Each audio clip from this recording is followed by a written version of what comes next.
A week that opened with the circulation of a redacted list of Tory MPs reportedly doing inappropriate things has ended with Labour MP Kelvin Hopkins being suspended from the party pending investigation, with the resignation of Michael Fallon from the cabinet in between. Those following what has been dubbed Pestminster may nevertheless struggle to keep up with the Byzantine internal reporting structures, the range of accusations being levied, and the sheer number of MPs involved. Here's a short update of where things stood by Friday. Michael Fallon resigned as Defence Secretary A Tory veteran. Fallon's sudden toppling had hacks reaching for House of Cards analogies. In the run-up to his resignation, the allegations against him seemed unlikely to damage his career. He had put his hand on the knee of journalist Julia HartleyBrewer in 2002 and she said she threatened to punch him in the face, and that was the end of the matter.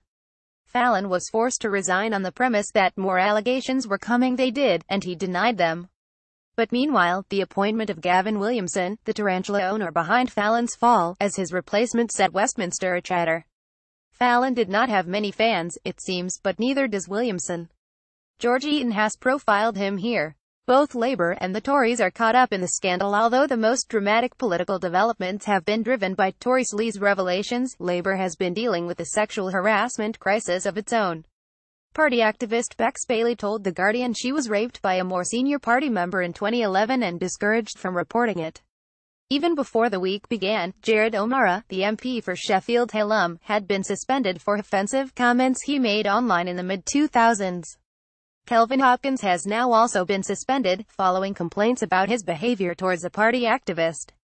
The Lib Dems, of course, already had their Westminster Weinstein moment in 2013, when Lord Rennard was publicly accused by 4 women of sexual harassment.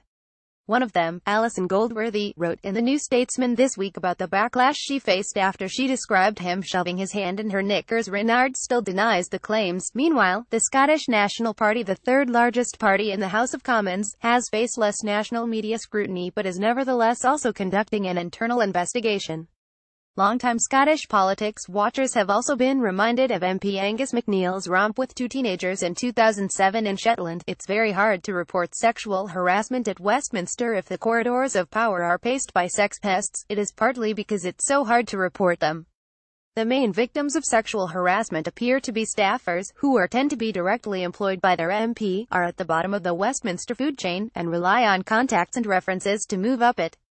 Stephen Bush writes about the unique difficulties of reporting harassment within political parties. Anoosh Chakelian explains the differences between policies in different parties.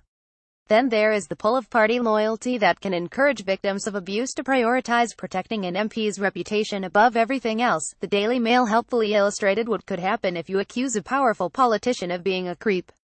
When Kate Maltby, a political journalist, described an encounter with Damian Green, Theresa May's key ally, in an article explaining how an older male politician's behavior could make a young female journalist feel extremely uncomfortable, her reward was a hatchet job entitled "One Very Pushy Lady." In Westminster, abuse is lumped together with things I can use against my enemy. Some in Westminster have expressed disquiet about the way that, in the list of Tory MPs, cases of harassment were listed alongside unusual but consensual activities, as if all were simply leverage to be used against an opponent.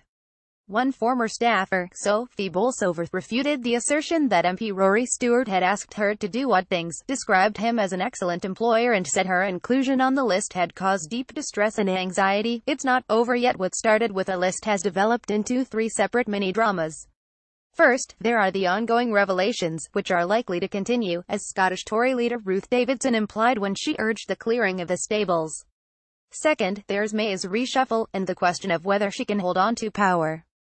Finally, there's the question of accountability in Westminster, and whether parties can reorganize in a way that allows the powerless to report on the powerful.